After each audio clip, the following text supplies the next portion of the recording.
Hello everyone, myself Vishwadeep Misra and today I am going to discuss a topic that is forward principle derivation law of reflection means law of reflection on the basis of forward principle.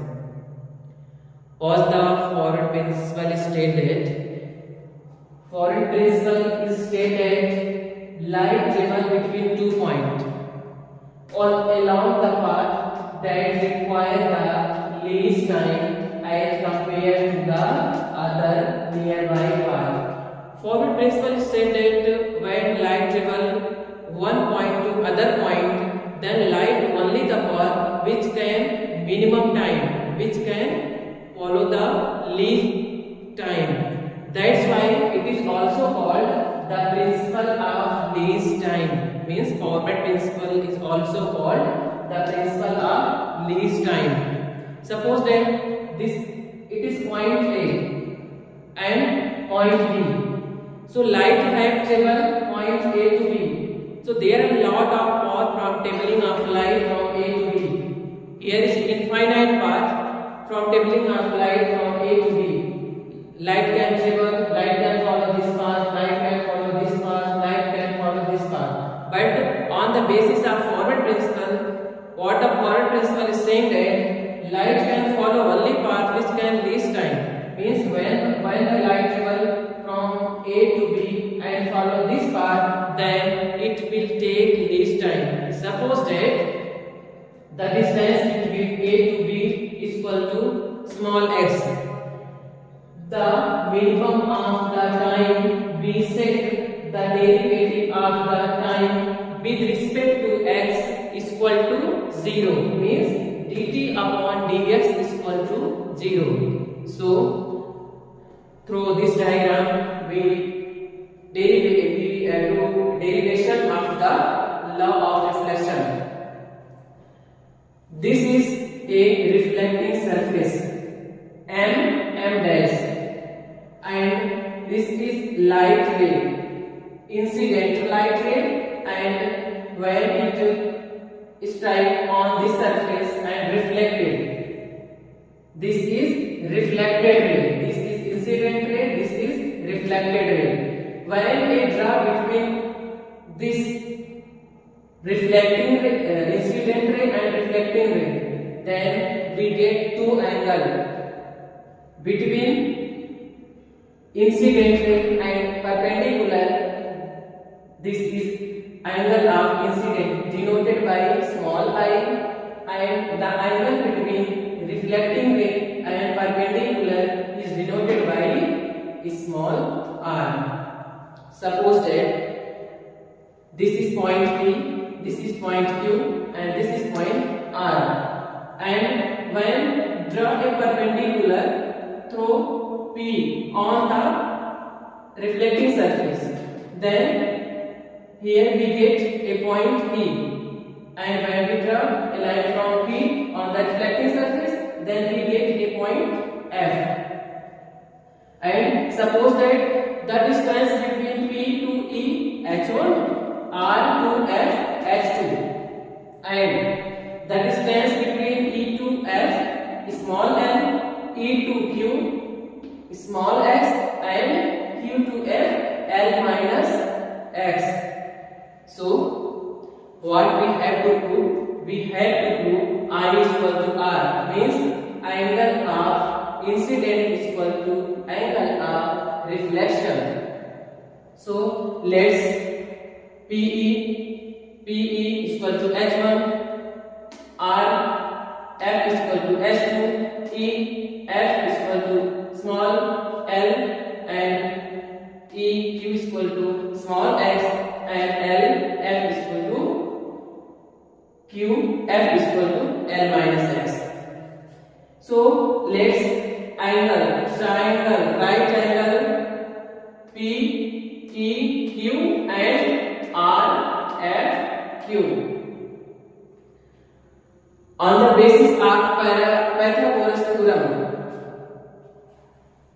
P Q square equal to P E square plus E Q square. P Q square is equal to P E square plus E Q square. when put the value of PE and EQ, then we will get PQ is equal to under root h1 square plus x square. Suppose that is the equation number first. In right angle triangle RFQ, तो RQ is equal to RF square plus FQ square. So when we put the value of RF and FQ, then we will get that RQ is equal to under root h1 square plus L minus x whole square. Suppose that it is the equation number second. Now we have to find out the time from traveling of light from P to Q, Q to R. Suppose that total traveling time from P, Q, R denoted by capital T, and time travel from P to Q denoted by small t1 and Q to R denoted by small t2. So time taken by the light from P to Q, small t1 is equal to, we know that time is equal to speed upon, time is equal to distance upon speed. Distance PR and upon C. C is the speed of light denoted by C. So PQ upon C, distance upon time. This value we can got from here. Equation number first. PQ is equal to under root h1 square plus x square upon C. It is the equation number third. Now time taken by the light from traveling of Q to R. Q to R denoted by small t2.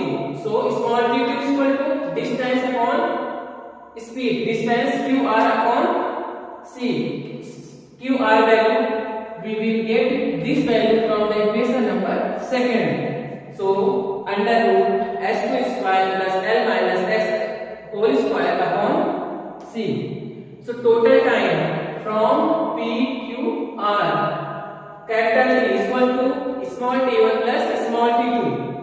So capital T is equal to under root h1 square plus x square upon C plus h2 square plus L minus x whole square upon C. To minimize the time, we said the derivative of time with respect is equal to 0. Means dt upon dx is equal to 0.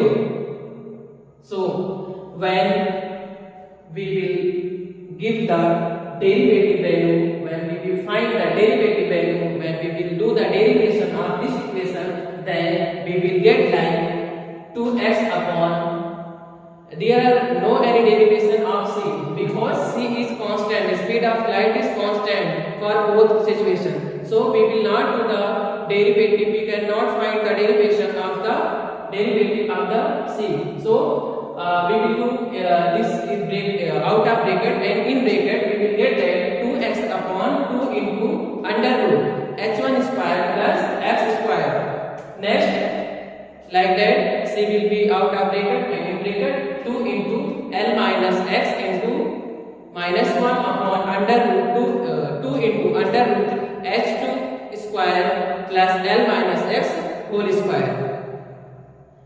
So when we cut 2, 2 and 2, 2. Next we find that x upon C into under root h1 square plus x square and minus L minus x upon C under root h2 square plus L minus x whole square. dt upon ds is equal to 0, so that 1 upon C x upon h1 square plus x square is equal to 1 upon C L minus x under root h2 square plus L minus x whole square. In next step, 1 by C cannot be 0 because I always have told that derivatives of 1 by C cannot do, and we cannot do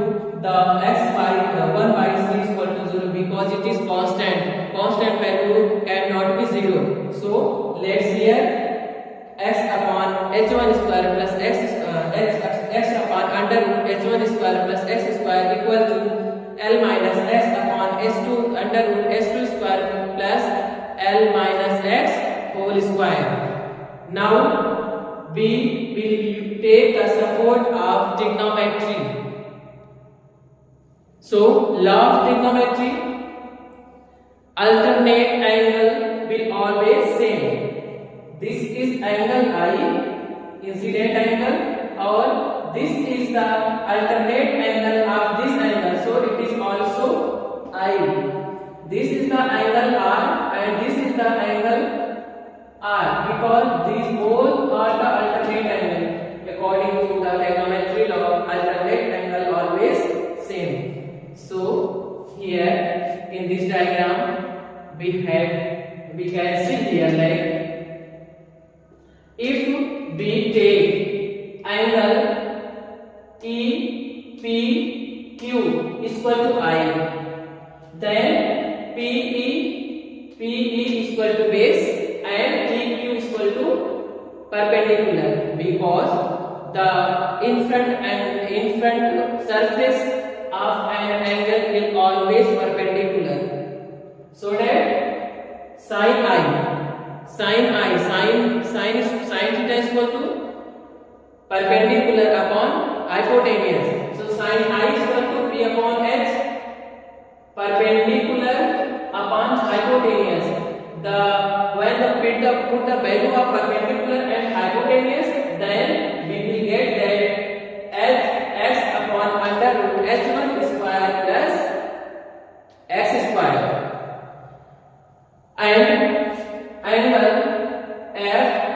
FRQ, angle R, like that sin R is equal to perpendicular upon hypotenuse. When we put the value of perpendicular and hypotenuse, then we will get that L minus x upon under root h2 square plus L minus x whole square.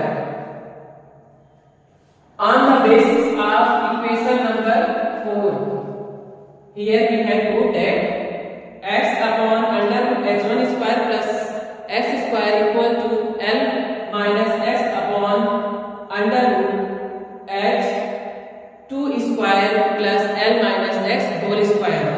So sin I is equal to sin R. If we cut the sign in both sides, then we will get that I is equal to R. We have to prove. Now it's proved sin I is equal to sin R. Angle of incident is equal to angle of reflection. Thank you so much for watching this video.